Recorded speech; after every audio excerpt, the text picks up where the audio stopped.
Rogério, um prazer te receber. Tudo bem com você? Tudo bem? Tudo bom? Graças a Deus. Tudo certo. Ô, Rogério, primeiro começa explicando para a gente o título desse livro, né, que chama a atenção. Por que Lulismo Selvagem? De onde surgiu? É, esse termo nulismo selvagem, bom, o livro ele foi escrito no processo de desencantamento, né, com a derrota do Haddad em 2018. Né? Sim. Foi a partir daí que o livro começou a ser construído. Né? E eu tentava entender todo o movimento do livro na tentativa de entender o que foi que de fato aconteceu. Né? E aí nós vamos avaliando vários acontecimentos, os movimentos de rua de 2013, né?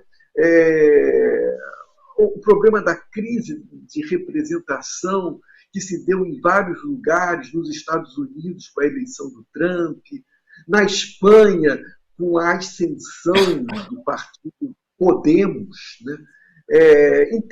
Então, eu acho que o livro foi uma tentativa de compreender o que aconteceu em 2018. Aliás, né, eu já ouvi muita gente aqui analisando a relação desse momento que a gente vive, da eleição de Bolsonaro, com o que aconteceu em 2013. Qual foi a sua avaliação? Porque tem gente que relaciona diretamente, tem gente que fala que não tem nada a ver, enfim, foram processos diferentes. Como que você viu? Qual conclusão que você tirou? Por que que Bolsonaro foi eleito ali em 2018? Pois é, por que que ele foi eleito? Eu acho que, fazendo uma relação com essa sua pergunta em relação aos movimentos de rua, realmente essa é uma questão polêmica. É uma questão polêmica. Né? A minha perspectiva no livro, né, é de poder resgatar um saldo positivo do movimento. O movimento, quando ele eclodiu, ele de fato foi um evento. Né? É o que a gente chama de na filosofia, a gente chama de acontecimento, de um evento. Não é? Agora, o problema é que, com o passar do tempo, passar dos anos, esse movimento, que eu chamo de selvagem, daí o título Lulismo Selvagem, ele foi sendo domesticado, né? Ao ponto até, através do próprio governo da Dilma, o movimento foi criminalizado. Né? E nesse vácuo de poder, o que aconteceu foi a direita apossar do movimento e tomar essa configuração. Agora, eu acho que um grande perigo é você, em função disso, relacionar o movimento de rua de 2013, a eclosão dele, como um ovo da serpente. É um perigo isso. Eu acho que são dois momentos absolutamente diferentes. O momento da eclosão foi uma coisa, o momento da criminalização e da domesticação foi um outro momento. Tem muita gente, naquela época todo mundo falava, né, do gigante ter acordado, o gigante acordou. E eu já vi muita gente relacionando esse gigante com o fascismo, né, que depois foi dar em Bolsonaro. Então, na sua opinião, não há relação direta naquele despertar, depois realmente que esse movimento acabou sendo capturado pela extrema-direita e que levou ao fascismo vindo à tona e elegendo Bolsonaro. É isso? Exatamente, eu te digo até por mim mesmo. Eu era ligado ao PT, eu tinha vários companheiros aqui no Rio de Janeiro, né, que eu sou do Rio, eram ligados ao PT e que não tiveram nenhuma espécie de constrangimento, né, em ir para as ruas naquele primeiro momento. Não teve constrangimento nenhum. Né? Aliás, você via nos movimentos de rua diversas bandeiras, até havia um certo mal-estar, as pessoas não queriam bandeira nenhuma para não politizar o movimento, né? Mas você via ali uma junção das mais diferentes tendências. Então, eu ligado ao PT, não tive constrangimento nenhum de entrar no movimento e dizer, não vai ter Copa, não. Me lembro exatamente disso, me lembro dessa época. Não vai ter, íamos cercar o Maracanã, na época da Copa do Mundo, cercava o Maracanã, era um movimento, eram pessoas das mais diferentes tendências. Eu acho que a ideia do humanismo selvagem vem muito dessa imagem, né, de algo que não está partidarizado, que é uma junção de coisas, né, é uma eclosão. É o que em filosofia a gente chama de evento, né, o acontecimento. Ele não está particularizado, ele não tem um nome propriamente dito. Inclusive, um dos capítulos do livro, que chama-se do Livro Selvagem, vem justamente falar disso. Um jornalista entrevista uma pessoa do movimento Passe Livre, né, e pergunta qual o seu nome, né? O que você quer? Aí a menina fala, escreve aí que o meu nome é ninguém. Porque justamente esse o processo. A partir do momento que você dá nome às coisas, você consegue encaixar a coisa e consegue deixar ela submetida ao poder. Agora, se você fala que não tem nome, né, e o movimento de 2013, naquele primeiro momento, ele não tinha nome mesmo, né, aí fica difícil para o poder tentar normatizar, né, aquele movimento. Você sabe que você trouxe esse relato do Rio de Janeiro, né? Eu, em São Paulo, aqui em 2013, eu era repórter de rua na época. E eu estava cobrindo, assim, já cobria há vários anos as movimentações do Passe Livre. Sempre que tinha aumento, eles iam para a rua e a gente ia fazer essa cobertura. Só a gente, só aqui a TVT e algumas mídias progressistas, porque a grande mídia não cobre isso, né? E daí foi muito curioso, quando naquele primeiro ato que explodiu em 2013, eu estava ali na rua, aconteceu tudo aquilo. E eu via justamente o que você dizia, que a esquerda em peso foi para as ruas num primeiro momento, né? E continuou nas ruas, mesmo assistindo essa captura do movimento que aconteceu depois. Então foi um acontecimento, de fato. Assim, eu lembro de ter ficado chocada naquele primeiro ato, assim, subindo a Paulista e vendo aquele cenário de guerra. Eu já tinha feito essa cobertura no passado, mas eu nunca tinha assistido isso acontecendo. E a esquerda estava ali nas ruas, como sempre esteve. Então, trazer esse relato aqui do que foi São Paulo. O livro tenta resgatar esse momento, né? E nesse sentido, ainda que todo o meu objetivo é sublinhar o humanismo, eu tenho que reconhecer que muitas vezes a visão do partido é uma visão equivocada, né? Porque ele não consegue visualizar essas diferenças, entendeu? São momentos diferentes, né? A gente, às vezes, gosta de reduzir tudo a um sentido só. Esse que é o perigo. Essa questão da nomenclatura que você comentou me chamou a atenção também, porque dado esse processo ali de 2013, a gente começou a assistir um processo muito forte de antipetismo, né? Inclusive construído pela própria mídia, né? Pela grande mídia.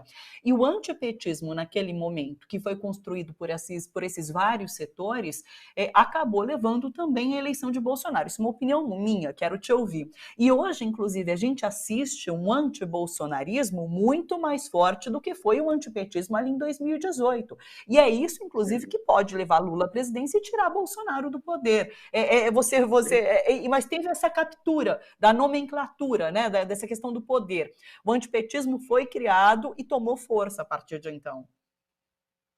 Agora, você tem que tomar muito cuidado, sabe? Porque, às vezes, você quer ver uma coisa? Você fala do antipetismo. Mas, naquele primeiro momento, aqui no Rio de Janeiro, nas ruas, né, eu me lembro que a gente acampava onde o Cabral morava. Sabe? O Cabral. Sim. Onde o Cabral morava, lá no Leblon, lá. A gente acampava. A grande questão não era... Te digo que a grande questão, naqueles movimentos de rua, pelo menos eu falo por mim, por onde eu vivi, né, no Rio de Janeiro, o grande problema não era a Dilma. Né? Sim. Lógico que havia uma crise de representação, e esse é um dos temas do meu livro, do Humanismo Selvagem, é a crise da representação, né? Lógico que havia a questão dos MPLs, né, para votação, havia um mal-estar, lógico, no federal, mas com o governo federal, mas o grande foco dos movimentos de rua no Rio de Janeiro era o governo do Estado. Né? Para você ver como as coisas são complexas. O Cabral, que era aliado ao Lula, que era aliado ao PT, de uma certa forma. Mas o problema ali era o Cabral, não era a Dilma. Né? O foco principal era o Cabral. Entendeu? O Cabral e o Eduardo Paes. Né? Você pode ver, os movimentos, o pessoal, a rapaziada, acampava onde? Onde o Cabral morava. Depois, onde o Eduardo Paes morava. Ali. A questão era ali, era o governo estadual. Era muito mais forte do que o federal. Sim. E esse momento agora, Rogério, como que você está vendo? Então, a gente tem os cenários de pesquisa eleitoral que trazem Lula à frente, a gente tem Bolsonaro tentando de tudo para se manter no poder, porque, como disse Lula essa semana, inclusive, tem medo de perder e ser preso, porque é uma possibilidade muito real devido a tudo que ele fez nesses 4 anos, né? Relaciona, inclusive, com essa fala inicial que a gente deu ali do representante da FAO, né? Das Organizações das Nações Unidas para a Agricultura e... esqueci o quê, mas enfim, falou sobre a questão da fome, né, sobre como a fome não é aceitável, e a gente vê essa pauta muito forte vindo ali de Lula, e vemos esse cenário de carestia, de fome, aqui de crise humanitária no país, de fato, né, então queria que você me dissesse como que você está avaliando esse momento, se há de fato essa esperança à vista. O governo não resiste a isso. O governo consegue resistir tantas mortes nas costas em relação à postura leviana em relação à Covid? A questão da corrupção das vacinas, que ainda não foi resolvido, não foi esclarecido. A inflação, né? Todo esse processo de privatização violento que está havendo, e às vezes processos que não trazem nada de assim, uma coisa positiva que ratifique esse movimento de privatização. Você não consegue ver isso, né? Eu acho muito difícil. Você sabe que há 2 anos atrás eu fiz uma aposta. Eu sempre defendi isso, sabe? Eu acho que talvez a grande diferença entre a análise política e a minha análise é justamente essa. Entre a diferença entre a política e a filosofia. Eu acho que na filosofia você tem que fazer um lance de dados. É o que o Mallarmé falava. É um lance de dados. É aposta. E há 2 anos eu aposto no seguinte, que essa eleição vai ser decidida em um turno apenas. E continuo cada vez mais convencido disso. Posso queimar minha língua, posso... Né? Muita gente fala, você está delirando. Você veja, eu acho que os dados estão sendo jogados ainda, mas eu não acredito que um governo possa resistir a tantos problemas. E o que você levantou é muito, muito certo. Eu acho que esse governo, se as nossas instituições forem instituições sérias, esse pessoal vai ter que responder a muitos processos, sabe? E eles sabem desse problema. O presidente sabe disso, sabe? Então, eles estão tentando de tudo, né? Porque se esse país tem instituições sérias, né, esse governo vai ter que responder pelos demandos que eles fizeram esses 4 anos. Não pode sair ileso, entendeu? Não pode sair ileso. Sobre essa questão do primeiro turno, hoje eu li uma avaliação muito interessante, que é a seguinte, que se essa eleição se resolve no primeiro turno, isso seria muito importante para frustrar os planos de questionamento do processo eleitoral. Porque você questionando o resultado num primeiro turno, você também vai estar questionando a eleição de deputados, de senadores. Então, fica mais difícil questionar esse processo se há uma vitória já no primeiro turno.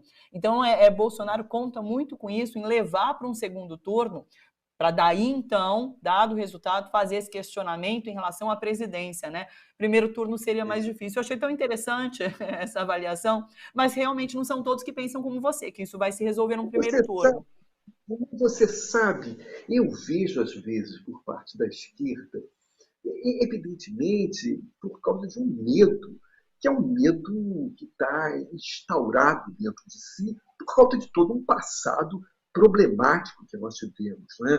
Um passado que o próprio Vladimir Safata fala com muita propriedade, que não foi as contas não foram ajustadas aí, né? Ao contrário da Argentina, do Chile, né? Fizemos uma anistia sem pé nem cabeça, uma anistia absurda e ficou por isso aí, né? E acho que até hoje, nós temos resquícios dessa anistia absurda que se expressa com muita clareza na Polícia Militar. A Polícia Militar é um problema, é um resquício dessa anistia que o governo...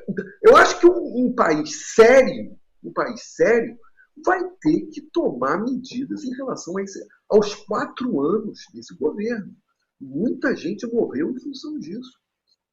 Sabe? Então, um país sério, com instituições sérias, não pode fazer o que aconteceu em meados de 80, né, com a anistia ampla, geral e restrita, né, e fica por isso mesmo, os crimes ficam... Né, e isso criou-se todo um problema. Quem fala muito bem nisso é o Vladimir Safata. Agora, eu acho uma coisa, quer dizer, então eu entendo que a esquerda brasileira tem muitos fantasmas, né? E que fica toda hora falando dessa coisa. Mas a gente tinha que parar com essa bobagem de ficar sublinhando isso, de que do golpe vai ter golpe, não. Um país com instituições sérias não tem que pensar nisso, sabe? O próprio Lula não tem que pensar, mas será que eles vão fazer um golpe de Estado? A gente tem que parar com essa bobagem de ficar sublinhando, de ficar falando toda hora isso. O que é isso, cara? Isso depõe contra o próprio país, depõe contra as próprias instituições. Vamos parar com essa bobagem de ficar falando de golpe de Estado, de golpe de Estado. Para com isso.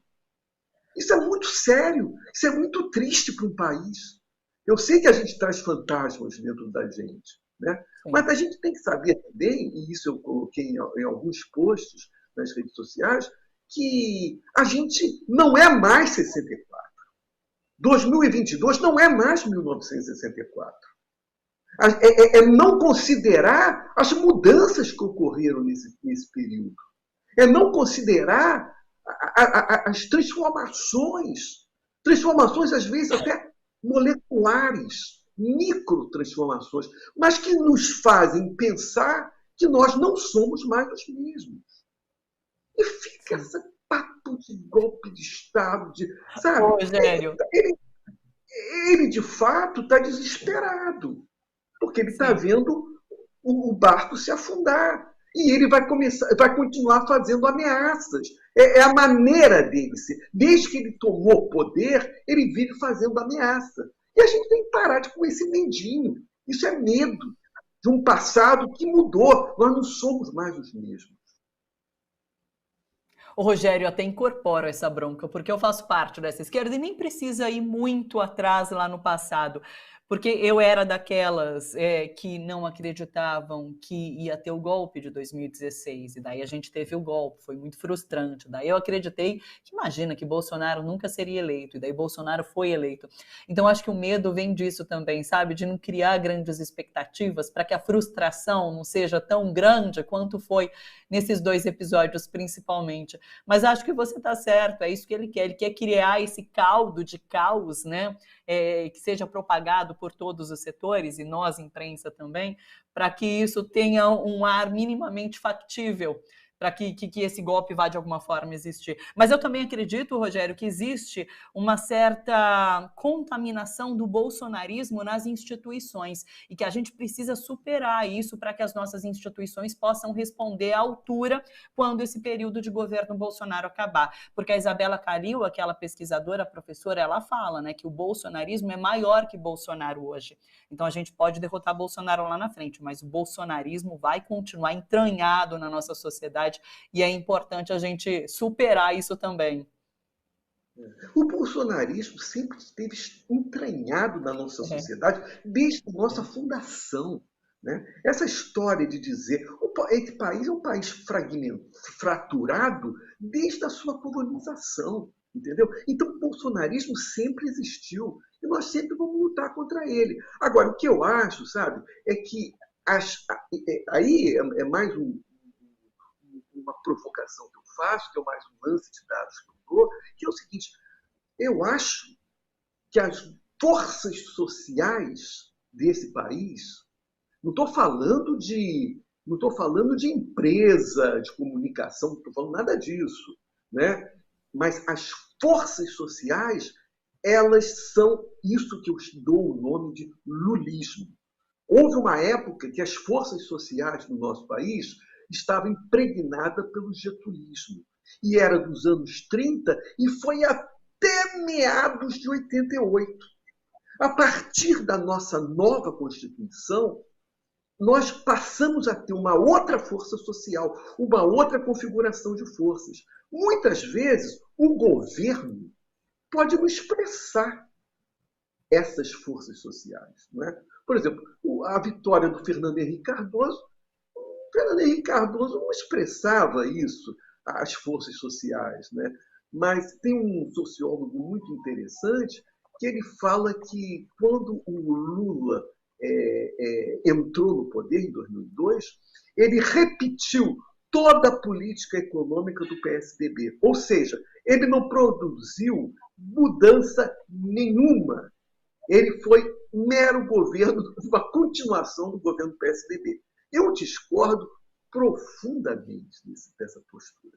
Eu acho que, a partir de 88, a partir da Constituição de 88, a nova força social se chama lulismo. E o próprio Fernando Henrique Cardoso, quando foi eleito e governou por 2 períodos, ele estava sob as forças sociais do lulismo. Então é o contrário. Não foi o PT que repetiu o PSDB. O PSDB já estava sob as forças do lulismo. Que bacana. Ô, Rogério, vamos marcar outras conversas. Foi o maior prazer te receber, ter a oportunidade de conversar com você, trazer você aqui para quem nos acompanha. Vamos marcar outras conversas. Mas olha, muito obrigada. Um abraço grande para você e até uma próxima. Até uma próxima. Um beijo para todos.